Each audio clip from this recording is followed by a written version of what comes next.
നിങ്ങൾ രണ്ടുപേർക്കും അൺഎക്സ്പെക്റ്റഡ് ആയിട്ട് 2 മൂവീസ് ലിപ് ലോക്ക് ഇട്ടിട്ടുണ്ട്, അറിയാവോ? കൂടുതൽ ഇന്റിമസി ഒന്നും അങ്ങനെ പിടിക്കാറില്ലല്ലോ, പക്ഷെ അപ്പൊ ചെയ്യുമ്പോ ഒരു ശൈലസ്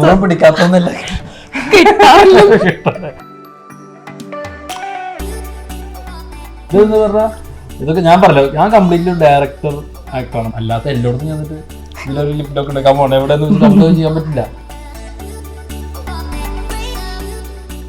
ബാക്കിയെല്ലാം പിന്നെ ആഡ് ഓൺസ് ആണല്ലോ. അപ്പോഴാണ് പറയുന്നത് എന്റെ co actor Kunchacko Boban. I was like so shocked. എനിക്ക് അങ്ങനത്തെ ലൈക്ക് ചാക്കോച്ചിന്റെ പോലെ ഒരു ആക്ടറുടെ കൂടെ എനിക്ക് നിൽക്കാൻ പോലും പറ്റില്ല. ബിക്കോസ് ഞാനിങ്ങനെ നോക്കുമ്പോൾ അങ്ങനത്തെ ഒരാൾക്ക് പെട്ടെന്ന് ചാക്കോച്ചന്റെ ഒക്കെ കൂടെ അഭിനയിക്കാൻ കിട്ടുന്നുണ്ട്, അമ്മ വെക്കാൻ കിട്ടുന്നുണ്ട്.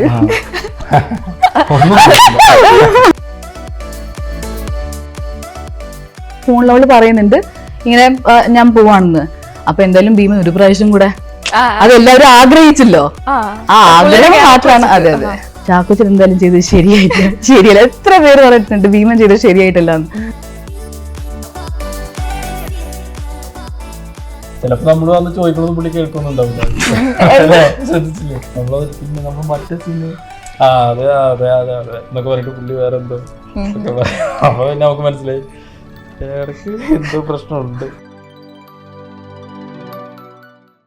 ഹായ് ഹലോ, ഞാൻ സ്നേഹ. അഞ്ചക്കള്ള കോക്ക എന്ന സിനിമയുടെ വിശേഷങ്ങളുമായി ഇന്ന് എന്നോടൊപ്പം ഉള്ളത് ലുക്മാൻ ആൻഡ് മേഘ. സ്വാഗതം. ഞാൻ ഭയങ്കര സന്തോഷത്തോടെയാണ് വിട്ടിരിക്കുന്നത്, കാരണം എൻ്റെ ഒരു പേഴ്സണൽ ഫേവറേറ്റ് ആണ് ലുക്മാൻ ചേട്ടൻ. ചേട്ടാ, കഴിഞ്ഞ 10-11 വർഷങ്ങളായിട്ട് ഇപ്പൊ ഒരു ഇന്റർവ്യൂ പറയുമ്പോൾ പറയാന്ന് ഞാൻ വിചാരിച്ചു. കഴിഞ്ഞ ഒരു 10-11 വർഷങ്ങളായിട്ട് നമ്മുടെ ഒരു മലയാള ഫിലിം ഇൻഡസ്ട്രിയിലുണ്ട്. ലുക്മാൻ അവറാൻ എന്നൊരു പേരിൽ നിന്ന് സത്യം പറഞ്ഞാൽ മലയാളികളുടെ സ്വന്തം ലുക്കും ആയിരിക്കുകയാണ്. അതൊരു ഭയങ്കര ഒരു സ്വീകാര്യതയാണ് മലയാളികൾക്കിടയിൽ ചേട്ടൻ ഉണ്ടാക്കിയെടുത്തൊരു സ്ഥാനം എന്ന് തന്നെ പറയാം. എത്രത്തോളം ഹാപ്പിയാണ് ചേട്ടൻ, അല്ലെങ്കിൽ പ്രേക്ഷകർ എത്രത്തോളം സ്വീകരിച്ചു, അല്ലെങ്കിൽ അങ്ങനെ ഒരു പേരിട്ട് വിളിക്കുമ്പോൾ അവരുടെ ഒരു സ്വന്തം ആളെ പോലെ ലുക്കു എന്നൊക്കെ പറഞ്ഞാൽ എല്ലാവരും ഇപ്പൊ അങ്ങനെയാണ് വിളിക്കുന്നത്. അപ്പൊ ചേട്ടൻ എത്രത്തോളം ഹാപ്പിയാണ്? ഒരുപാട് ഹാപ്പിയാണ്. അപ്പൊ നമ്മളെ ആളുകൾ ഇഷ്ടപ്പെടുക എന്ന് പറഞ്ഞാൽ തന്നെ ഭയങ്കര സന്തോഷമാണ്. അപ്പൊ ഇപ്പൊ ഈ ലുക്കു എന്നൊക്കെ വിളിക്കണത് എനിക്ക് തോന്നുന്നത് ഭയങ്കര അടുപ്പുള്ള ഒരു ആദ്യം മുതലേ ലുക്കു എന്നാണ് വിളിക്കുക. എനിക്ക് തോന്നുന്നു പിന്നെ അത് എല്ലായിടത്തും വിളിച്ച് കേട്ടിട്ട് പിന്നെ അങ്ങനെ ലുക്കു എന്നായി. പക്ഷെ ഭയങ്കര സന്തോഷം. ഇപ്പൊ ഈ പറഞ്ഞപ്പോഴും നമ്മളിപ്പോ പുറത്തുനിന്ന് ആളുകൾ കാണുമ്പോഴും പറയുമ്പോഴൊക്കെ ലുക്കു എന്താണ്, അതായത് നേരത്തെ ആദ്യമായിട്ട് കാണുമായിരിക്കും, പക്ഷെ പെട്ടെന്ന് കുറെ ആയിട്ട് അറിയുന്ന പോലെ സംസാരിക്കും. ഭയങ്കര അത് അവർക്ക് റിലേറ്റ് ചെയ്യാൻ ഭയങ്കര സന്തോഷം. ഇപ്പൊ പുറത്തൊക്കെ പോകുമ്പോഴും ആൾക്കാർ ഇപ്പൊ അങ്ങനെ തന്നെയാണ് വിളിക്കുന്നത്, കൂടുതലൊരു ലുക്കു എന്നൊക്കെ വിളിക്കുക. ലുക്കോ എവിടെ എന്താണ് ഇവിടെ, കാരണം ആദ്യമായിട്ട് കാണുമായിരിക്കും. പക്ഷെ അത് ഭയങ്കര സന്തോഷമല്ലോ ഒരു ആക്ടറെ സംബന്ധിച്ചിടത്തോളം. അങ്ങനെ എപ്പോഴേലും എക്സൈറ്റ് ചെയ്യിപ്പിച്ച എന്തെങ്കിലും ഒരു ഇൻസിഡന്റ് ഉണ്ടോ? അതായത് ഇങ്ങനെ ആദ്യമായിട്ടൊക്കെ പെട്ടെന്ന് കണ്ട ഒരാൾ വന്ന് ലുക്ക് വിളിക്കുമ്പോൾ അയ്യോ ഇതെന്താ ഇങ്ങനെ എന്നൊക്കെ തോന്നിയത്? ആദ്യമൊക്കെ നമുക്ക് അങ്ങനെ തോന്നായിരുന്നു. ഇപ്പൊ പെട്ടെന്ന് അവരെ കുട്ടികളൊക്കെ ലുക്കിന്റെ അടുത്ത് അങ്ങനെ പെട്ടെന്ന് ഫസ്റ്റ് തന്നെ വന്നിട്ടൊക്കെ നേരത്തെ അറിയണ പോലെ ചെയ്യുമ്പോൾ അപ്പോഴാണ് ഞാൻ ആലോചിക്കാം, ഇതിനെ അറിയൊന്നുമില്ലല്ലോ. പിന്നെ അത് അങ്ങനെ അവർക്ക് അങ്ങനെ തോന്നുന്നുണ്ടാവും. അത് പിന്നെ അതൊക്കെ എന്ന് പറഞ്ഞാൽ ആ സിനിമയിൽ നിന്നുണ്ടാവുന്ന അത്തരം സിനിമകളുടെ ഭാഗമാവുന്നതുകൊണ്ടുണ്ടാവുന്ന ഗുണങ്ങളാണ്. ഓക്കെ, ഇപ്പൊ നമ്മള് സിനിമയിലേക്ക് വരുവാണെങ്കിൽ അഞ്ചക്കള്ള കോക്കാൻ ഒരു പൊറോട്ട എന്നുള്ള ഒരു ടാഗ് ലൈനോട് കൂടിയുള്ള ഒരു സിനിമ. അപ്പം ശരിക്കും എന്താണ് ഇങ്ങനെ ഒരു ടാഗ് ലൈൻ? കാരണം നമ്മൾ നോർമലി ഒരു മലയാള സിനിമ എടുക്കുമ്പോഴത്തേന് അങ്ങനെ പല ടാഗ് ലൈൻ നമ്മൾ കാണാറുണ്ട്. അപ്പൊ ഇതിൽ ഇങ്ങനെ ഒരു പൊറാട്ട് എന്നുള്ള ടാഗ് ലൈനോട് കൂടി ഇങ്ങനെ ഒരു സിനിമ, അപ്പൊ അതെന്താണ് അങ്ങനെ ഒരു റീസൺ അതിന്റെ? സത്യം പറഞ്ഞാൽ ഈ പൊറാട്ട ഒരു കലാരൂപം ഉണ്ടല്ലോ. ശരിക്കും ഞാൻ അതിന്റെ ഡീറ്റെയിൽ ആയിട്ടൊക്കെ അറിയുന്നത് ഇതിന്റെ ഡയറക്ടർ ഉല്ലാസ് പറയുമ്പോഴാണ്. ഞാൻ അതിനെ കുറിച്ച് ഡീറ്റെയിൽ ആയിട്ട് അറിയണോ, അത് മുന്നേ ഒരു പൊറാട്ട അങ്ങനെ കണ്ടതോ അങ്ങനെ പരിചയമൊന്നുമില്ല. പിന്നെ നമ്മളിങ്ങനെ വായിച്ചതും ഇങ്ങനെ പറയണത് കേട്ടതായിട്ടുള്ള ബന്ധമുണ്ട്. അപ്പോൾ അത്തരം ഒരു ബാക്ക്ഗ്രൗണ്ടിൽ നടക്കുന്ന ഒരു സിനിമ പറയുമ്പോൾ തന്നെ നമ്മൾ സ്ഥിരം ചെയ്യുന്ന സിനിമകളിൽ നിന്ന് ഭയങ്കര വ്യത്യസ്തത തോന്നുമല്ലോ. ഇപ്പൊ ഈ പേരെന്നെ ഉണ്ടല്ലോ അഞ്ചക്കള്ള കോക്കാൻ എന്നൊക്കെ പറയുമ്പോൾ അങ്ങനത്തെ ഒരു വേറൊരു പാറ്റേൺ, വേറൊരു കളർ പരിപാടി ഉള്ളൊരു സിനിമ. ആ സിനിമയുടെ ഭാഗമാവാൻ നമ്മളെ ചൂസ് ചെയ്യുന്നു എന്ന് പറയുമ്പോൾ ഒന്നും നോക്കേണ്ടത് ചെയ്തേക്കാം, ഇത്ര ചെയ്തൊരു പരിപാടിയല്ല, വേറൊരു പരിപാടിയാണ്, അപ്പോൾ ഒരു ഡിഫറെന്റ് പരിപാടി ആയിരിക്കും ഉറപ്പിന്റെ മേലോട്ട് പോയതാണ്. ശരിക്കും അങ്ങനെ ഒരു പേരിന്റെ ഒരു അർത്ഥം എന്താണ് ഈ അഞ്ചക്കള്ള കോക്കാൻ ഒക്കെ ഉള്ള ഒരു? ശരിക്കും ഉല്ലാസ്മനോട് വിളിക്കേണ്ടി അഞ്ചക്കള്ള കോക്കാൻ എനിക്ക് തോന്നുന്നു. ഞാൻ പറഞ്ഞില്ല, ഈ ഇപ്പൊ പുള്ളി പറഞ്ഞ ഇവരൊക്കെ പറഞ്ഞ കേട്ട തന്നെയാണ്. ഇപ്പൊ ഈ കോക്കാൻ പണ്ട് നമ്മൾ കേട്ടിട്ടില്ലേ, കോക്കാൻ വരും അങ്ങനെ കുട്ടികളെ പേടിപ്പിക്കാനും, നമ്മളോട് കോക്കാൻ വരും എന്ന് പറയും, കോക്കാച്ചി വരും അങ്ങനെയൊക്കെ പറഞ്ഞിട്ടൊക്കെ പേടിപ്പിക്കുമല്ലോ. അപ്പോൾ ഇത് ഈ പൊറാട്ടിന്റെ കലാരൂപവുമായി ബന്ധപ്പെട്ടിട്ട് തന്നെയാണ്. അപ്പൊ അതിന്റെ ഒരു പൂർണ്ണ രൂപമാണ് ശരിക്കും അഞ്ചക്കള്ള കോക്കാൻ എന്നാണ് അതിന് പേര് പറയാം. അപ്പൊ നമ്മൾ ട്രെയിലറിലൊക്കെ അത് പറയുന്നുണ്ട്, ശരിക്കും അഞ്ചക്കള്ള കോക്കാൻ വരുമോ എന്നൊക്കെ ചോദിക്കുന്നുണ്ട്. അപ്പൊ അത് ഒരു പേടിപ്പെടുത്തുന്ന ഒരു പരിപാടിയാണ്. അപ്പോൾ അങ്ങനെ ഒരു ഇപ്പൊ സിനിമ മൊത്തത്തിൽ സിനിമയുടെ ഒരു മേക്കിംഗ് രീതി തന്നെ ഒരു പൊറാട്ടിന്റെ ഒരു ശൈലിയൊക്കെ ഉണ്ട് സിനിമക്ക് ഉള്ളിൽ ഒരു വേറെ ലെയർ ആയിട്ട്. സിനിമ കംപ്ലീറ്റ്ലി എന്റർടൈനർ ആണ്, എൻഗേജിങ് ആണ്, വേറൊരു പേസിലാണ് പോണത്. പക്ഷെ ഇതിന്റെ ഒരു ഇന്നർ ലെയറിൽ ഇതൊക്കെ കിടക്കുന്നുണ്ട്. ഇപ്പോൾ മേഘ ചേച്ചിയിലേക്ക് വരുമ്പം സത്യം പറഞ്ഞാൽ ഞാൻ മേഘ ഒരു മലയാളിയാണെന്ന് എനിക്ക് അറിയാൻ പാടില്ലായിരുന്നു. സത്യമായിട്ട് ഞാൻ ഈ ഭീമന്റെ വഴി അതാണ് ഞാൻ ചേച്ചിയുടെ ഫസ്റ്റ് ഫിലിം കാണുന്നത്. അപ്പോൾ അത് കാണുമ്പോൾ ശരിക്കും ഞാൻ വിചാരിച്ചു മലയാളിയേ അല്ല, കാരണം പുറത്തുനിന്നുള്ളൊരു കുട്ടിയായിരിക്കും, ആർട്ടിസ്റ്റ് ആയിരിക്കും എന്നാണ് വിചാരിക്കുന്നത്. അപ്പോൾ ഇന്ന് ഈ ഒരു ഇൻ്റർവ്യൂവിൻ്റെ ഇതിൽ ഞാനിങ്ങനെ നോക്കിയപ്പോഴാണ് മലയാളിയാണല്ലേ. അപ്പോൾ അങ്ങനെ ഒരുപാട് ആൾക്കാർ തെറ്റിദ്ധരിക്കാറുണ്ടോ മലയാളിയല്ല എന്നുള്ളത്? ഇപ്പോഴും ആൾക്കാരെ നോക്കിയിട്ട് അതിൻ്റെ ഒരു 2 മിനിറ്റ് നോക്കിയിട്ട് ഇങ്ങനെ നിൽക്കും. ഒരു പ്രാവശ്യം ഞാൻ ഏതൊരു സ്ഥലത്ത് മുമ്പ് ഒരു ഫോട്ടോഷൂട്ട് നടന്നുകൊണ്ടിരിക്കുക, ഏതൊരു മാഗസീൻ്റെ കവർ പേജ്. അപ്പോൾ അവിടെ ഞാനിങ്ങനെ എടുത്തിട്ട് ഫോട്ടോസ് ചെയ്യുമ്പോൾ അവിടെ അവർ പറഞ്ഞു ഇതിലേക്ക് മറ്റേ ഭീമനിൽ അഭിനയിച്ച ആളാണെന്ന്. അപ്പോൾ അവിടെ അതിനകത്തുണ്ടായിരുന്ന ആർട്ടിസ്റ്റ് ഫേമസ് ആണ് പുള്ളിക്കാരി. അപ്പോൾ പുള്ളിക്കാരി നോക്കിയിട്ട് എൻ്റെ അടുത്ത് ഇംഗ്ലീഷിൽ സംസാരിക്കുക, ഹായ് ഹൗ ആർ യു അങ്ങനെയൊക്കെ. ഞാൻ പറഞ്ഞു എനിക്ക് സുഖമാണല്ലോ, ഹൗ ആർ യു. പുള്ളിക്കാരി താൻ മലയാളിയാണോ? അപ്പോൾ ഇങ്ങനത്തെ incidents are happening a lot. പക്ഷേ അത് ഐ തിങ്ക് അത് കിന്നരിയുടെ ഭംഗിയായിരിക്കണം. I will take it as a credit that Kinnari അത്രയും കൺവിൻസിങ് ആയതുകൊണ്ടാണ് ആൾക്കാർക്ക് തോന്നിയത്. ഇപ്പോൾ നമ്മുടെ ഭീമന്റെ വഴിയിൽ കിന്നരി എന്നുള്ളൊരു ക്യാരക്ടറായിരുന്നു ശരിക്കും ഒരു പക്ക ആ ഒരു പുറത്തെ ഒരു ലേഡി എന്നുള്ളൊരു ക്യാരക്ടർ നന്നായിട്ട് പിടിച്ചിട്ടുണ്ട്. ഇപ്പോൾ അതിൽ നിന്ന് ഇതിലേക്ക് വരുമ്പോഴത്തേനും എൻ്റർലി ഡിഫറെൻ്റ് ആയിരിക്കും. എനിക്ക് ഈ പോസ്റ്ററും കാര്യങ്ങളൊക്കെ കണ്ടപ്പോഴത്തേക്കും ചേച്ചിക്ക് കിട്ടുന്നൊരു വേറിട്ടൊരു ക്യാരക്ടറാണ്. അപ്പം അതിൽ നിന്ന് എത്രത്തോളം ചേഞ്ച് ഉണ്ട് ഇതിലേക്ക് വരുമ്പോഴത്തേക്കും ക്യാരക്ടറിന്? കിന്നരിയും പത്മിനിയും രണ്ടും വരുന്നത് ചെമ്പൂസി production, that is the only similarity. ബാക്കി രണ്ടുപേരും 2 ഡിഫറെൻറ്റ് ക്യാരക്ടേഴ്സാണ്. കിന്നരി ഇപ്പോഴത്തെ ലൈക്ക് ഒരു 2022-21 ഈ സീസണിലുണ്ടായ ആളാണ്. പക്ഷേ പത്മിനി ഈസ് 80s ആളാണ്. ആൻഡ് ദെൻ ഈ സ്റ്റോറിയിൽ ദിസ് ലൈക്ക് ഒരു ultra max fight, this rivalry, അടി പിടി പരിപാടി കുറേ സംഭവങ്ങളുണ്ട് ഇതിനകത്ത്. ഭീമന്റെ വഴി was very sweet, lovey dovey അങ്ങനെയായിരുന്നു. അത് ട്രെയിലർ കണ്ടിട്ടുണ്ടെങ്കിൽ അതൊന്ന് മനസ്സിലാവും. എനിക്കിതിനകത്ത് അങ്ങനെ ഇത് അട്രാക്ട് ചെയ്തതിൻ്റെ one of the biggest reason is പത്മിനിയുടെ ക്യാരക്ടർ ഞാൻ ഇതുവരെ ചെയ്യാത്തൊരു ക്യാരക്ടറാണ്. പ്ലസ് എനിക്ക് പരിചയമില്ലാത്തൊരു ക്യാരക്ടറും കൂടെയാണ്. ഞാൻ actually Delhi born and raised മലയാളിയാണ്. അപ്പോൾ ഇങ്ങനത്തെ ഒരു ക്യാരക്ടർ ഞാൻ കണ്ടിട്ടില്ല, എനിക്ക് അറിയില്ല. പേര്, ലാംഗ്വേജ്, ബോഡി, കോസ്റ്റ്യൂം തന്നെ എൻ്റെ വൺ ഓഫ് ഐ തിങ്ക് എൻ്റെ ബിഗ്ഗസ്റ്റ് സ്ട്രഗിൾ ആയിരുന്നു ഈ കോസ്റ്റ്യൂം ഇട്ടിട്ട് കാരവൻ്റെ ഒക്കെ പുറത്ത് കാല് വെക്കുന്നത്. ബട്ട് ദെൻ അതൊക്കെ ആണ് പത്മിനിയാക്കിയത്. അതിൻ്റെ ഒരു നൈസ് അഡ്വെഞ്ചർ ആയിരുന്നു. ഇപ്പൊ ഈ പത്മിനി എന്നുള്ള ക്യാരക്ടറിലേക്ക് വരുമ്പോൾ ചേച്ചി ഇപ്പൊ പറഞ്ഞ പോലെ തന്നെ കോസ്റ്റ്യൂം ഭയങ്കര ഡിഫറെന്റ് ആണ്. അതായത് ഇപ്പൊ നമ്മൾ പോസ്റ്റർ കാണുന്ന ഒരു ബ്ലൗസ്, അതേപോലെ കൈലി, അങ്ങനത്തെ കോസ്റ്റ്യൂമാണ്. അത് ആദ്യമായിട്ടാണോ അങ്ങനത്തെ ഒരു കോസ്റ്റ്യൂമിലേക്ക് ചെയ്യുന്നത്? യെസ്. അപ്പൊ അത് എത്രത്തോളം ഐ മീൻ അത് ചെയ്യാൻ പറ്റും, എന്തൊക്കെ ബുദ്ധിമുട്ടുണ്ടായിരുന്നോ അങ്ങനെ ഒരു ഇത്? കോസ്റ്റ്യൂം എൻ്റെ അടുത്ത് ഇങ്ങനെ പറഞ്ഞപ്പോൾ എസ്റ്റേറ്റിൽ ജോലി ചെയ്യുന്ന ഒരാളുടെ കോസ്റ്റ്യൂം ആയിരിക്കും. അപ്പോൾ ഞാനിങ്ങനെ 80s റിസർച്ച് ഒക്കെ ചെയ്തു. അപ്പോൾ എവിടെ ഐ ന്യൂ, പക്ഷെ എൻ്റെ അടുത്ത് പറഞ്ഞത് കൈലിയും ബ്ലൗസും ആയിരിക്കും. പക്ഷേ ഈ കോംബോ എങ്ങനെയായിരിക്കും എനിക്ക് അറിയത്തുണ്ടായിരുന്നില്ല, തോർത്തും കൂടെ തരും എന്ന് പറഞ്ഞിട്ട്. അപ്പോൾ ഐ ഗസ് ഈ കോസ്റ്റ്യൂം ഇട്ട് കഴിഞ്ഞിട്ട് ഞാൻ എന്നെ തന്നെ മിററിൽ നോക്കിയിട്ട് ഞാൻ കുറേ നേരം എനിക്ക് അഡ്ജസ്റ്റ് ചെയ്യാൻ സമയം എടുത്തു, ഇതെന്താ ഇങ്ങനെ. ആൻഡ് ദെൻ നമ്മുടെ ഇത് ഷൂട്ട് ഇടുക്കിയിലായിരുന്നു. അപ്പോൾ ഞാൻ ചെറിയ തണുപ്പുണ്ട്. അപ്പോൾ ഞാൻ ജാക്കറ്റൊക്കെ ഇട്ടിട്ട് ഇങ്ങനെ കാരവൻ്റെ അകത്ത് ഇരിക്കുക, അവർ വിളിക്കുമ്പോൾ പോകണമല്ലോ. പക്ഷേ ഇങ്ങനെ ഇട്ടിട്ട് എൻ്റെ തലയിൽ വരുന്ന ഫുൾ തോട്ട്സ് ലൈക്ക് ഞാൻ സെറ്റ് പോകുമ്പോൾ ജാക്കറ്റ് ഊരിട്ട് വീണ്ടും ഈ തുണിയിൽ കയറി വരണമല്ലോ. അപ്പം ലൈക്ക് എൻ്റെ തലയിൽ ലൈക്ക് ബ്ലാസ്റ്റിങ്. അപ്പോൾ ഞാൻ അപ്പോൾ തന്നെ ചെമ്പേട്ടൻ, ലുക്കു, മെറിൻ ഫിലിപ്പ് ഉണ്ട് ഈ സിനിമയിൽ. അപ്പോൾ ഇവരെല്ലാവരും ഒരുമിച്ചിരിക്കുകയായിരുന്നു. ഞാൻ ആദ്യം ഇവരുടെ അടുത്ത് പോയിട്ട് തന്നെ അവിടെ പോയിട്ടിരുന്നു. മനസ്സിലേക്ക് ഓക്കെ ഇവിടെ കംഫർട്ടബിൾ ആവുന്നുണ്ടോ. ഐ തിങ്ക് അവിടെ തന്നെ ഐസ് ബ്രേക്ക് ആയി എൻ്റെ. ലൈക്ക് എൻ്റെ കോ ആക്ട്രസിൻ്റെ ഒരു സപ്പോർട്ട് എനിക്ക് കിട്ടിയപ്പോഴത്തേക്കും ഐ വാസ് ലൈക്ക് വെരി ചിൽ. പിന്നെ ഞാൻ സെറ്റിൽ അടിപ്പാടി നടന്നു. പത്മിനി ഉണ്ടായി, അഞ്ചക്കളൊക്കെ നോക്കാൻ 15th മാർച്ചിന് ഇറങ്ങുന്നു.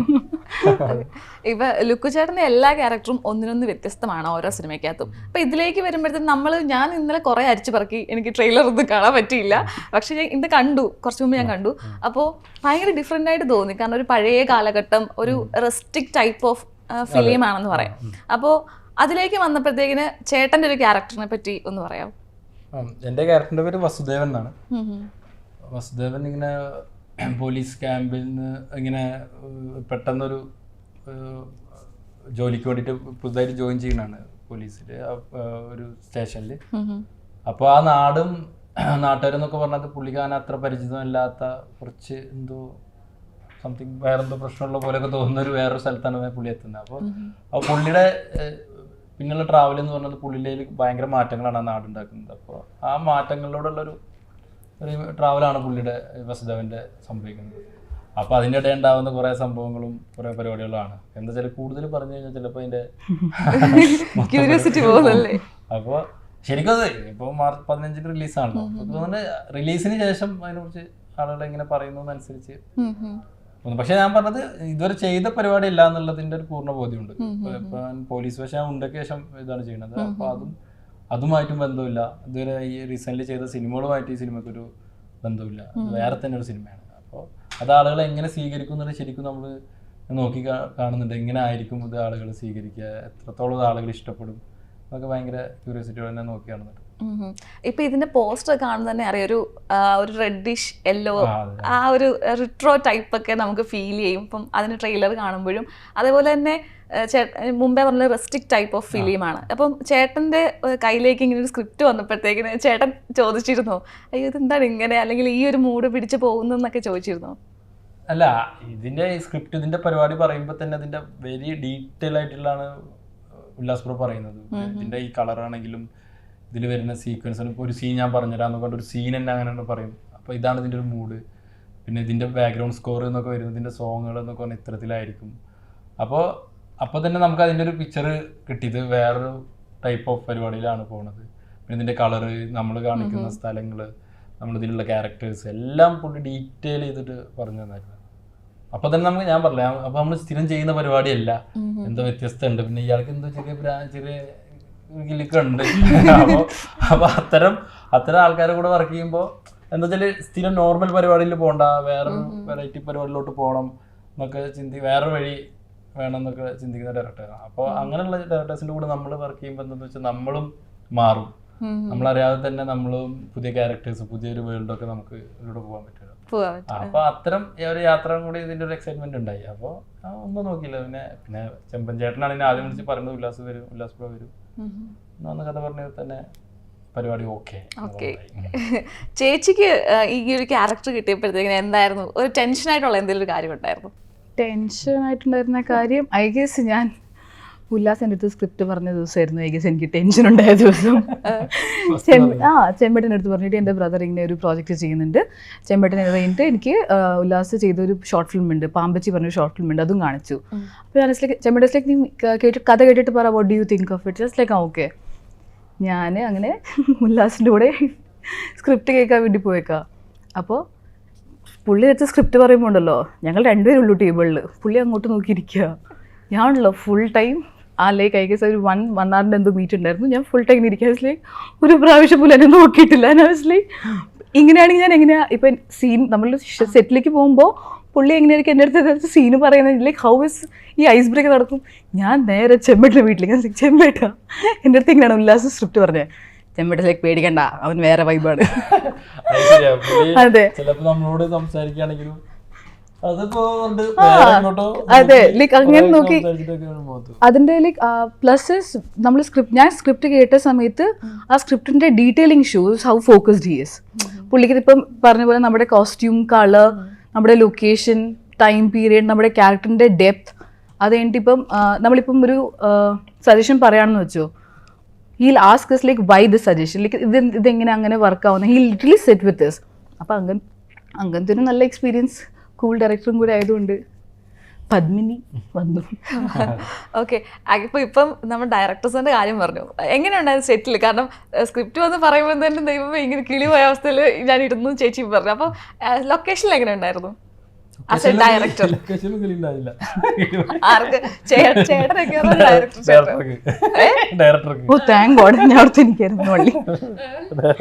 അല്ല, പുള്ളി ആ ഒരു വൈബിലായിരുന്നു. ഇങ്ങനെ ചിലപ്പോ നമ്മള് വന്ന് ചോദിക്കണമെന്ന് പുള്ളി കേൾക്കൊന്നും ഉണ്ടാവില്ല. ശ്രദ്ധിച്ചില്ലേ? നമ്മളത് പിന്നെ നമ്മൾ മറ്റേ സീന് അതെ അതെ അതെ അതെ എന്നൊക്കെ പറഞ്ഞിട്ട് പുള്ളി വേറെ എന്തോ ഒക്കെ പറയും. അപ്പൊ പിന്നെ നമുക്ക് മനസ്സിലായി ഇടയ്ക്ക് എന്തോ പ്രശ്നമുണ്ട്. പക്ഷെ അത് നല്ലതാ, പുള്ളി എപ്പോഴും ആ സിനിമയിൽ ആണ്, അതിന്റെ മേക്കിംഗ് പരിപാടിയിലാണ് ഇൻവോൾവ് ആയിട്ടിരിക്കുന്നത്. അപ്പൊ അത് കാണുമ്പോൾ നമുക്കൊരു സന്തോഷമാണ്. ഓക്കെ, പുള്ളി പണിയെടുക്കണ്ടല്ലോ, പുള്ളി പണിയെടുത്ത് നമുക്ക് കൂടി ഗുണം കിട്ടുമല്ലോ. അപ്പൊ പിന്നെ നമുക്ക് കുറച്ച് സമാധാനമാണ്. അങ്ങനെ ഒരു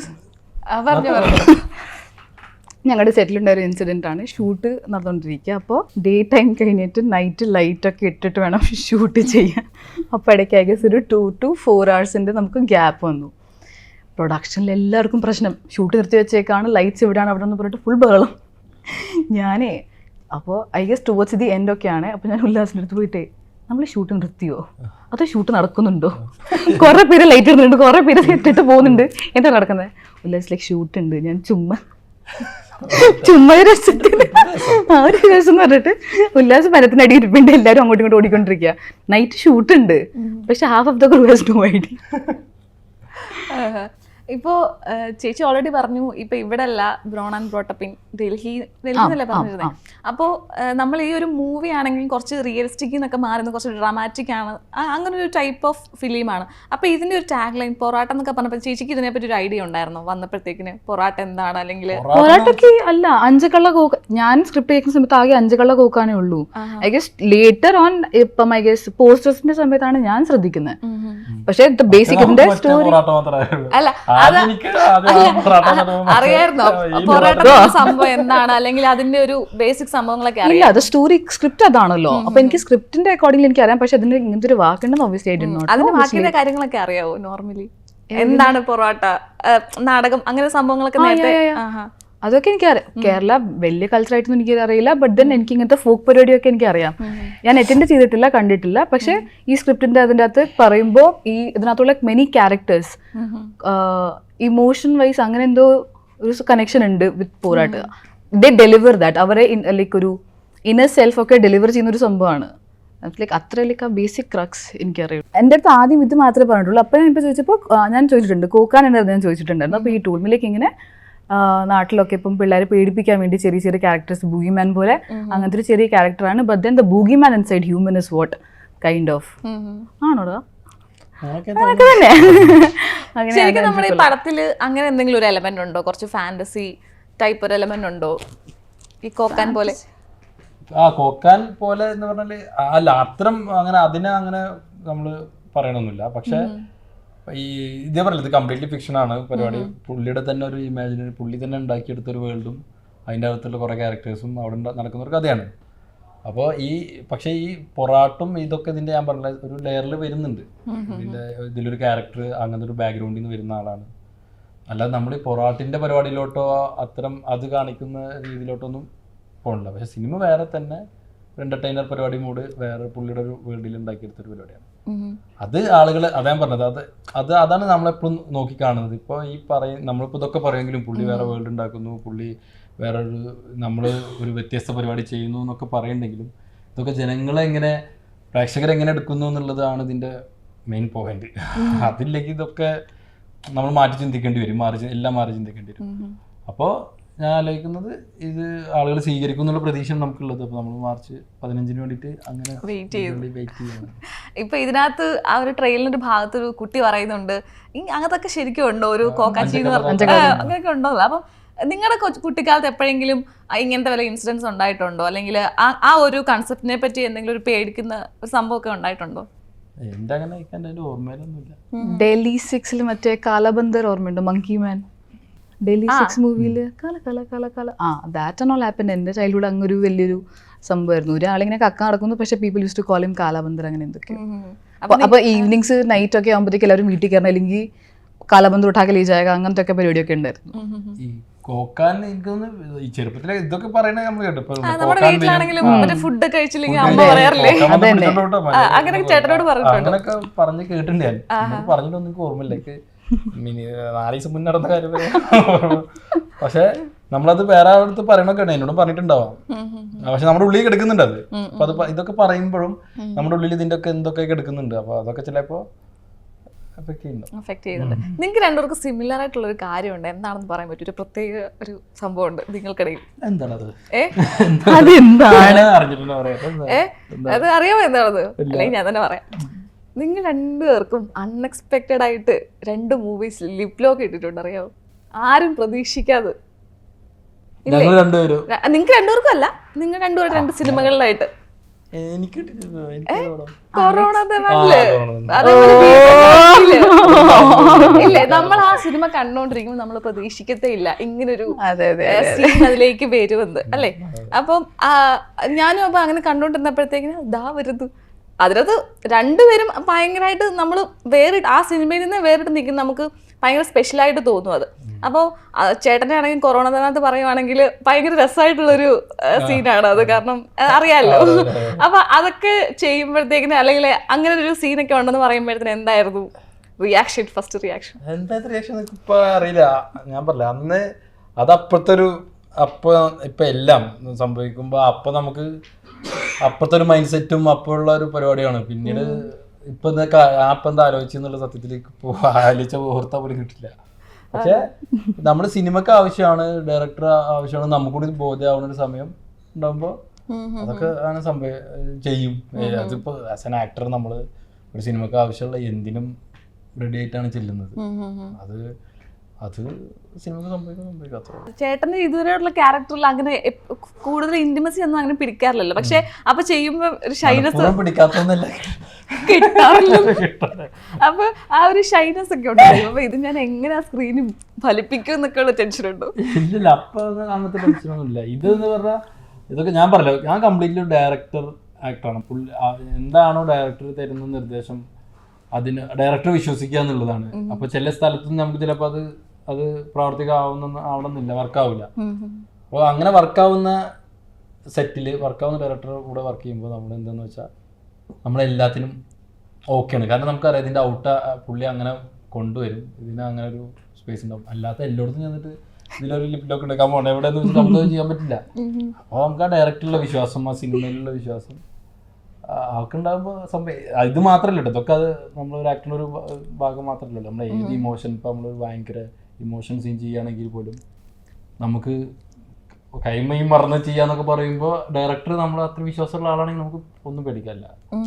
അല്ലെങ്കിൽ നമുക്ക് കുറെ ടെൻഷൻസും പരിപാടിയൊക്കെ ഉണ്ടാവും എത്രത്തോളം പോകുന്നൊക്കെ. അങ്ങനെ എല്ലാത്തിലും പോലെ തന്നെയാണ്. എല്ലാത്തിലും പോലെ തന്നെ ഫാൻസിനൊക്കെ ഭയങ്കരമായിട്ട് ദേഷ്യം ഉണ്ടാക്കുന്ന സീൻസ് ഒക്കെയാണ് കേട്ടോ. കാരണം പണ്ട് ചാക്കോച്ചനൊന്നും ഇങ്ങനെ അധികം ലിപ്ലോക്ക് ഒന്നും ചെയ്ത് നമ്മൾ കണ്ടിട്ടില്ല. ഇപ്പോഴൊക്കെയാണ് ചാക്കോച്ചൻ നമ്മൾ ഇങ്ങനെയുള്ള റോളുകൾ കാണുന്നത്. അപ്പം ചേച്ചി ആ ഒരു സ്പേസ് എങ്ങനെ ഹാൻഡിൽ ചെയ്തു? സീൻ എൻ്റെ അടുത്ത് ഭീമൻ്റെ വഴി പറയുന്ന സമയത്ത് അഷ്റഫിക്കാണ് എൻ്റെ അടുത്ത് സ്റ്റോറി പറയുന്നത്. അപ്പോൾ അഷ്റഫിക്കാൻ്റെ അടുത്ത് പറയുമ്പോൾ എനിക്ക് ഇതിൻ്റെ കാസ്റ്റോ ക്രൂവോ എനിക്കൊന്നും അറിയില്ല. തമാശ ചെയ്ത ഡയറക്ടർ അഷ്റഫ് ഹംസയാണ് എൻ്റെ അടുത്ത് സ്ക്രിപ്റ്റ് കേൾക്കാൻ പറഞ്ഞത്. ഞാൻ അവിടെ ഹാജരായിട്ട് ഇരുന്ന് സ്ക്രിപ്റ്റ് കേട്ടു. അപ്പോൾ ഇതിനകത്ത് കിന്നരിയുടെ ഒരു ഡയലോഗ് ഉണ്ട്, പക്ഷെ അതാണെങ്കിൽ ആക്ച്വലി സിനിമയിലും അത് വന്നിട്ടില്ല.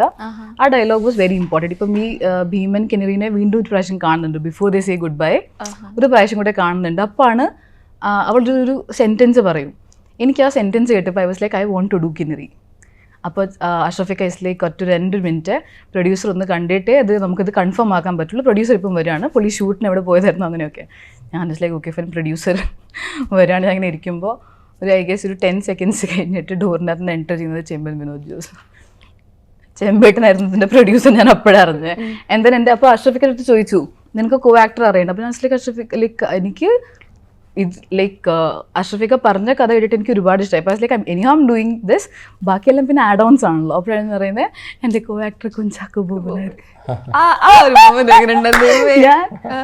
I was like so shocked. എനിക്ക് അങ്ങനത്തെ ലൈക്ക് ചാക്കോച്ചൻ്റെ പോലെ ഒരു ആക്ടറുടെ കൂടെ എനിക്ക് നിൽക്കാൻ പോലും പറ്റില്ല. ബിക്കോസ് ഞാൻ ചെറുപ്പം മുതൽ ആർട്ടിസ്റ്റ് അങ്ങനത്തെ ഒരു പ്ലാറ്റ്ഫോമിൽ ഉണ്ടായിരുന്നില്ല. 12th കഴിഞ്ഞിട്ട് തിയേറ്റർ ചെയ്യുന്ന സമയത്താണ് എനിക്ക് തോന്നിയത് ചിലപ്പോൾ ഇത് ഒരു പ്രൊഫഷനായിട്ട് എടുക്കാം. ബിക്കോസ് എൻ്റെ ആ ഏരിയയിലും ഇങ്ങനത്തെ ഒരു പരിപാടിയില്ല. ഞാൻ മാത്രമാണ് ഈ ഫീൽഡിലുള്ളത്, either in the family or amongst the circle. അപ്പോൾ ഞാനിങ്ങനെ നോക്കുമ്പോൾ അങ്ങനത്തെ ഒരാൾക്ക് പെട്ടെന്ന് ചാക്കോച്ചൻ്റെ ഒക്കെ കൂടെ അഭിനയിക്കാൻ കിട്ടുന്നുണ്ട്, അമ്മ വെക്കാൻ കിട്ടുന്നുണ്ട്. ഇല്ല അതല്ലായിരുന്നു ഞാൻ പറഞ്ഞില്ല, കിന്നരി ആ ഡയലോഗ് ആയിരുന്നു എന്നെ സ്റ്റക്ക് ആക്കി. ഡയലോഗ് കാരണം നമ്മൾ ആ സിനിമയിൽ കണ്ടിട്ടില്ല. ഇതിനകത്ത് കിന്നരി പോയില്ലോ, ഭീമൻ കിന്നരി അവർ സംസാരിച്ച് പരിപാടി സെറ്റായില്ല. അത് കഴിഞ്ഞിട്ട് ഇങ്ങനെ ഫോണിൽ അവള് പറയുന്നുണ്ട് ഇങ്ങനെ ഞാൻ പോവാണെന്ന്. അപ്പൊ എന്തായാലും ഭീമൻ ഒരു പ്രാവശ്യം കൂടെ അതെല്ലാവരും ആഗ്രഹിച്ചല്ലോ, ആ ആഗ്രഹം മാത്രമാണ്. അതെ അതെ. അപ്പൊ എന്തായിരുന്നു ആ ഒരു മറ്റേ എന്താ പറയുക ആ ഒരു ഡയലോഗ് എന്തായിരുന്നു, എപ്പിക് ഡയലോഗ് എന്തായിരുന്നു? കിന്നരി അത് പറയുന്ന ഒരു ഡയലോഗ് എന്ന് വെച്ചാൽ കറക്റ്റ് സെൻറ്റൻസ് എനിക്ക് ഓർമ്മയില്ല, I just tell you the crux of it. Kinnari പറയുന്നത് ഞാൻ നിന്റെ കണ്ണിൽ കണ്ടുപോയി, നിനക്ക് എന്നെ ഇഷ്ടമല്ല എന്ന്. ലൈക്ക് ആ മൊമെന്റിൽ അവിടെ കിസ്സിങ് സീനിലാണല്ലോ കിന്നരിയും ഭീമനും സെപ്പറേറ്റ് ആവുന്നത്. അപ്പോൾ ആ മൊമെന്റിൽ ഷീസ് ലൈക്ക് ഞാൻ നിന്റെ അത് കണ്ടുപോയി, എനിക്കത് കണ്ണു അടിക്കാൻ പറ്റുന്നില്ല. അങ്ങനത്തെ ഒരു സംഭവമായിരുന്നു. ബിക്കോസ് പാച്ചപ്പ് അങ്ങനെ ഒരു പ്രാവശ്യം സംസാരിച്ച് അങ്ങനെ നോക്കുക അങ്ങനത്തെ എന്തോ ഒരു സംഭവമായിരുന്നു. പക്ഷേ ഈ ഡയലോഗായിരുന്നു. ആൻഡ് ദെൻ ഐ തിങ്ക് കിന്നരിയുടെ ആ തോട്ട്, ആ പർട്ടിക്കുലർ തോട്ട് എനിക്ക് ഒരുപാട് ഇഷ്ടമായി. നമ്മളൊരു പ്രാവശ്യം വിറ്റ്നസ് ചെയ്തല്ലോ, ഇനിയിപ്പോൾ അത് വീണ്ടും ആ സ്ലേറ്റ് ക്ലീൻ ആക്കിയിട്ട് വീണ്ടും എഴുതാൻ പോയി കഴിഞ്ഞാൽ ഇനി പാളി പോകുന്ന പേടിയുണ്ടല്ലോ. സോ ബെറ്റർ ഫസ്റ്റ് ഷോട്ടിൽ മനസ്സിലായില്ല, വർക്ക് ഓഫ് എന്നായിരുന്നു ആ ഡിസിഷൻ. അതെനിക്ക് കിന്നരിയുടെ ഒത്തിരി അട്രാക്റ്റീവ് ആയിട്ട് തോന്നിയൊരു പാട്ടായിരുന്നു. അങ്ങനെയാണ് I said I will do this.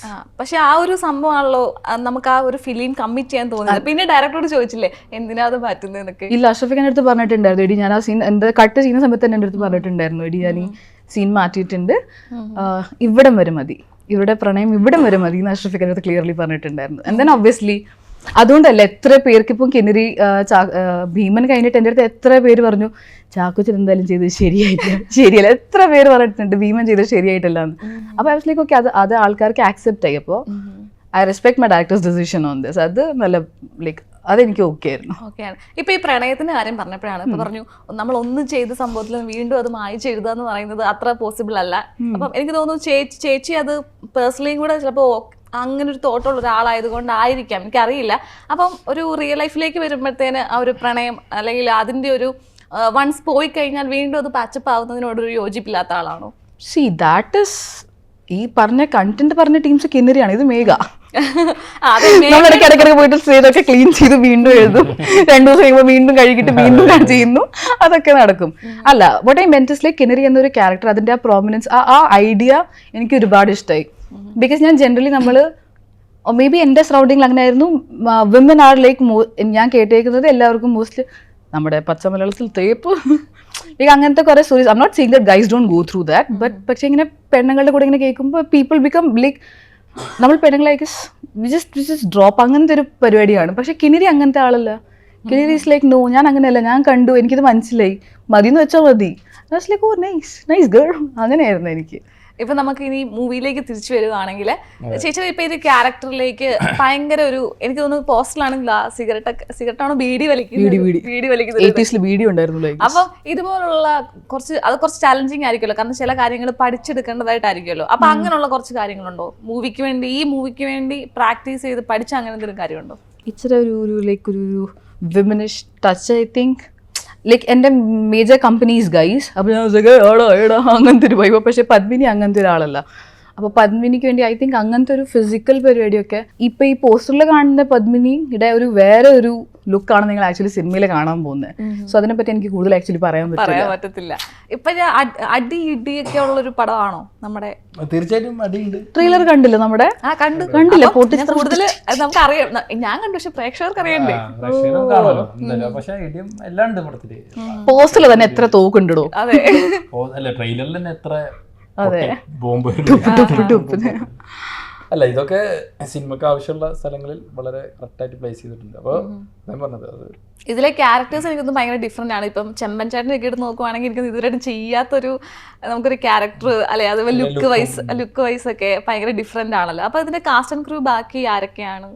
പിന്നെ അതില് നമ്മുടെ മണികണ്ഠൻ ആചാര്യുണ്ട്, സെന്തിലേട്ടുണ്ട്, പിന്നെ നേരത്തെ ഫിലിപ്പ്, ജോജി ചേട്ടൻ, പിന്നെ ആർ ജെ മുരുകൻ, പിന്നെ കുറെ പേരുണ്ട്. പിന്നെ മെറിൻ അങ്കമാലിയിൽ അഭിനയിച്ച. നമ്മുടെ ലൊക്കേഷൻസ് ഒക്കെ മെയിൻലി എവിടെ? നമ്മൾ ആ ട്രെയിലർ കാണുന്നതിന് കുറച്ച് മുമ്പേ പറഞ്ഞ പോലെ പൊടിപടലങ്ങളും കുറച്ച് അങ്ങനെ ഒരു ടൈപ്പ് ഓഫ് ലൊക്കേഷൻസ് ആണ്. അത് എവിടെയായിരുന്നു? മെയിൻലി പീരുമേടായിരുന്നു നമ്മൾ ഷൂട്ട് ചെയ്തത്. പക്ഷെ ലൊക്കേഷൻ ഭയങ്കര അടിപൊളിയായിരുന്നു.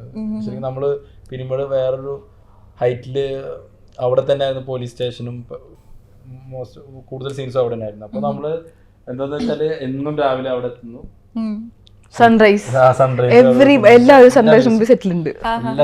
ഇത്ര ബ്യൂട്ടിഫുൾ സ്പേസ് ആയിരുന്നു. ആ ടൈമില് 7 മണി തുടങ്ങും നമ്മള്, അപ്പൊ എത്തണം. അപ്പത്തെ മൂടും പരിപാടിയും മിസ്റ്റും പരിപാടിയും. പിന്നെ ഹൈറ്റിലായതുകൊണ്ട് നല്ല ട്രാവലും ചെയ്യാനുണ്ടായിരുന്നു, ചെറിയ ഓഫ് റോഡ് ഒക്കെ. അപ്പൊ അത് ഭയങ്കര രസമായിരുന്നു ആ ഒരു സമയം.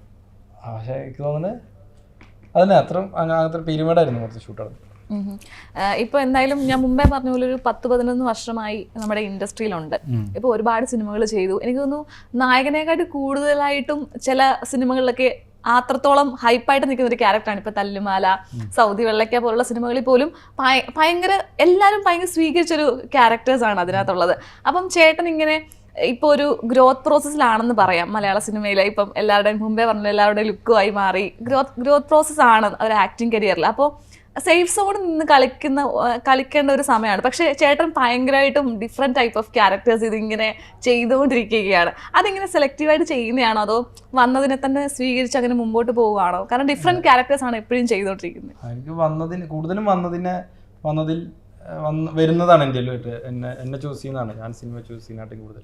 അതുകൊണ്ട് തല്ലുമാലയ്ക്ക് ശേഷമാണ് പിന്നെ കുറച്ചും കൂടെ കൂടുതൽ നമ്മൾ മെയിൻ പരിപാടിയിലോട്ടൊക്കെ വരുന്ന കഥകളും സ്ക്രിപ്റ്റുകളും കൂടുതൽ സ്ക്രിപ്റ്റ് വായിക്കാൻ തുടങ്ങിയതൊക്കെ. മറ്റേത് ആദ്യമൊക്കെ ഞാൻ സ്ക്രിപ്റ്റ് അറിയാതെ പോയി നമ്മളാണ് സ്ക്രിപ്റ്റ് ചോദിക്കുന്നത്, നമ്മുടെ ക്യാരക്ടർ എന്താണ് അത്ര അറിയുന്നത്. സ്ക്രിപ്റ്റുകൾ കൂടുതലായി വായിക്കും, എന്നിട്ട് നമ്മളത് വേണോ അങ്ങനെ ഒരു ഡിസിഷൻ എടുക്കുകയൊക്കെ ചെയ്യും. പക്ഷെ ഇപ്പോൾ നേരത്തെ പറഞ്ഞ സിനിമകളൊക്കെ എന്നെ അവർ ചൂസ് ചെയ്തതാണ്. എനിക്ക് അവർ അങ്ങനെ ലുക്കിനോട് പ്ലേസ് ചെയ്യാം എന്ന്. തല്ലുമാലയിലാണെങ്കിലും സോഫികളിലൊക്കെ ഓപ്പറേഷൻ ജാവ ഉണ്ട എല്ലാ പടങ്ങളും അങ്ങനെ തന്നെ. അപ്പോൾ അതാ പറഞ്ഞത്, ഞാൻ ചൂസ് ചെയ്യാണ്ട് കൂടുതൽ എന്നെ ചൂസ് ചെയ്തതാണ്. അതൊരു ഭാഗ്യമാണ് എനിക്ക്. അത്തരം ഡയറക്ടേഴ്സ്, അത്ര നല്ല പ്രൊജക്റ്റ് അത് നമ്മളെ അതിലോട്ട് ചൂസ് ചെയ്യുന്നു എന്നുള്ളത് ഭയങ്കര ഭാഗ്യം. ആ ഒരു ഞാൻ പറയാം ഭയങ്കര ലക്കുണ്ട്. അതുകൊണ്ടായിരിക്കും ഇത്രത്തോളം കൂടുതൽ സഞ്ചരിക്കാൻ പറ്റിയത്. ആ ലക്ക് ഇനി ഉണ്ടാവട്ടെ. ഇങ്ങനെ എന്താ പറയുക, നമ്മൾ ആ കൂട്ടുകാരുടെ റോളിൽ നിന്ന് നായകനിലേക്ക് വന്നിരിക്കുന്നു. ഇപ്പം സുലേഖ മനസ്സിൽ ഇപ്പം അഞ്ചക കള്ളക്കോക്കൻ എന്നൊക്കെ പറഞ്ഞ സിനിമയിലേക്കൊക്കെ വന്നിരിക്കുന്നു നായക പരിവേഷത്തിലേക്ക്. അപ്പോൾ തിരിച്ചു നോക്കുമ്പോഴത്തേനും ഭയങ്കര ഒരു ഇപ്പൊ ചേട്ടൻ പറഞ്ഞല്ലോ ഭയങ്കര ഒരു ലക്കി ആയിട്ട് തോന്നുന്നില്ലേ, ഭാഗ്യം പോലെ? ഓ പിന്നെ തീർച്ചയായിട്ടും. ഇപ്പൊ ഇതിലൊക്കെ ഇപ്പൊ സുലേഖ മനസ്സിലാണെങ്കിലും ഇതിലൊക്കെ അഞ്ചക്കള്ളക്കോക്കാരിലാണെങ്കിലും നായകൻ എന്നുള്ളപരി ആ സിനിമയിലെ പ്രധാന കഥാപാത്രങ്ങൾ ഒരാളാണ് ഞാൻ. അല്ലാണ്ട് നായകനെ മാത്രം ഫോക്കസ് ചെയ്ത് നായകനിലൂടെ സിനിമ പോവുക, ഫുൾ വെയിറ്റ് ചെയ്യേണ്ടത് അങ്ങനത്തെ പരിപാടിയൊന്നുമില്ല. അപ്പോൾ ഇതിലാണെങ്കിലും അതെ, ഇതിലായിട്ട് ഞാൻ പറഞ്ഞ പോലെ തന്നെ എന്നേക്കാൾ സ്ക്രീൻ സ്പേസ് ഉള്ള, എന്നേക്കാൾ ഭയങ്കര വലിയ ക്യാരക്ടേഴ്സ് ഈ സിനിമയിലുണ്ട്. അപ്പോൾ ഒരു നായകൻ എന്നുള്ള ഈ സിനിമ കഥ പറഞ്ഞ് തുടങ്ങുന്നത് വസുദേവനിലൂടെ തന്നെ ഉള്ളൂ. പിന്നെ ഒരുപാട് ക്യാരക്ടേഴ്സ് ഇപ്പോൾ ഈ പറഞ്ഞ പോലെ മേഘയുടെ ക്യാരക്ടറാണെങ്കിലും ചെമ്പൻ ചേട്ടൻ്റെ ആണെങ്കിലും മെറിൻ്റെ ആണെങ്കിലും അവരൊക്കെ അതൊക്കെ വേറെ അത്യാവശ്യം വലിയ ക്യാരക്ടേഴ്സ് തന്നെയാണ്. ഒരു നായക പ്രാധാന്യമുള്ള, നായക തുല്യമായ ക്യാരക്ടേഴ്സ് തന്നെയാണ്. അപ്പോൾ അത്തരം ഞാൻ പറഞ്ഞത് ഈ സിനിമ ടോട്ടൽ ഒരു നല്ല സിനിമയുടെ ഭാഗമാവുക എന്നുള്ളത് മാത്രമാണ് ഞാൻ ഇപ്പോൾ ആലോചിക്കുന്നത്. അല്ലാതെ ഹീറോ പരിപാടി ചെയ്യുക, നായകൻ ആയി ഇങ്ങനെ മാറി നിൽക്കുക എന്നുള്ളതിനൊക്കെ ചിലപ്പോൾ എങ്ങനെ സംഭവിക്കുന്ന അറിയില്ല. ഇപ്പൊ നല്ല സിനിമയുടെ ഭാഗമായി ഈ പറഞ്ഞ പോലെ ആൾക്കാർ ലുക്കൂത് സ്നേഹത്തോടെ വിളിക്കുന്ന സ്നേഹം എന്നും കുറച്ചു കാലം കൂടി ഉണ്ടാവണം എന്ന് ആഗ്രഹിച്ചിട്ട് മുന്നോട്ട് വന്നത്. ഇനി എന്താണ് ഫ്യൂച്ചർ പ്രൊജക്ട്സ് ഏതൊക്കെയാണ് നമുക്ക് വരാനുള്ളത്? ഇനി ഇറങ്ങാനുള്ളത് നമ്മൾ മജു അപ്പൻ എന്ന് പറഞ്ഞ പടം ചെയ്ത മജുക്കാട് പെരുമാണി എന്ന് പറഞ്ഞ പടം, അത് അനൗൺസ് ചെയ്യാൻ പോകണുള്ളൂ. ടർക്കിഷ് തർക്കം എന്ന് പറഞ്ഞ പടം തുടങ്ങാൻ പോകുന്നത് റഹ്മാൻ ഖാലിദിന്റെ പടമാണ് റഹ്മാൻ ചെയ്യണേ. പിന്നെ നമ്മുടെ ടിക്കി ടാക്ക, പിന്നെ കഠിന കടോരം ചെയ്ത മുഹാഷിന്റെ പടം. ചേച്ചിക്കോ ഏതെങ്കിലും പടങ്ങൾ കമ്മിറ്റ് ചെയ്തിട്ടുണ്ടോ, റിലീസ് ആവാനുണ്ടോ? കമ്മിറ്റ് ഇപ്പം ഒരു പ്രോജക്റ്റ് ചെയ്തിട്ടുണ്ട്. അതിനെപ്പറ്റി പറയാറായിട്ടുണ്ടോ എന്ന് എനിക്കറിയില്ല. അതെ, അതൊരു വലിയ ചെറിയ സർപ്രൈസ് ആണ്. അതല്ലാണ്ട് ഞാൻ ഇതിനിടയ്ക്ക് തമിഴ് ഒരു പ്രോജക്റ്റ് ചെയ്തു യോഗി ബാബു സാറിന്റെ കൂടെ. പിന്നെ ഇപ്പം ഇതിന്റെ അഞ്ചുകള്ളക്കോക്കാൻ വെയിറ്റിംഗ് ആണ്. ഓക്കെ, അപ്പം എന്തായാലും മാർച്ച് 15 നമ്മളെല്ലാം മാർച്ച് 15 മാർച്ച് 15 അപ്പൊ അല്ല ഞാൻ നോക്കിയപ്പോ ലുക്കുചേട്ടൻ ഇങ്ങനെ അല്ല ഇങ്ങനെ മുഖമൊക്കെ ഇനി മാറിപ്പോയോ. അപ്പൊ മാർച്ച് 15 നമ്മുടെ പടം എന്തായാലും റിലീസാണ്. നമ്മളെല്ലാം വെയിറ്റ് ചെയ്തിരിക്കുകയാണ്. കാരണം ഭയങ്കര ഡിഫറെന്റ് ആയിട്ട് അടിപൊളിയായിരിക്കുന്നതാണ് എൻ്റെ ഒരു പ്രതീക്ഷ. നമ്മൾ വെയിറ്റ് ചെയ്തിരിക്കുകയാണ്. അപ്പം all the very best for the film. അപ്പം താങ്ക് യു സോ മച്ച് ചേട്ടാ ചേച്ചി. Okay bye.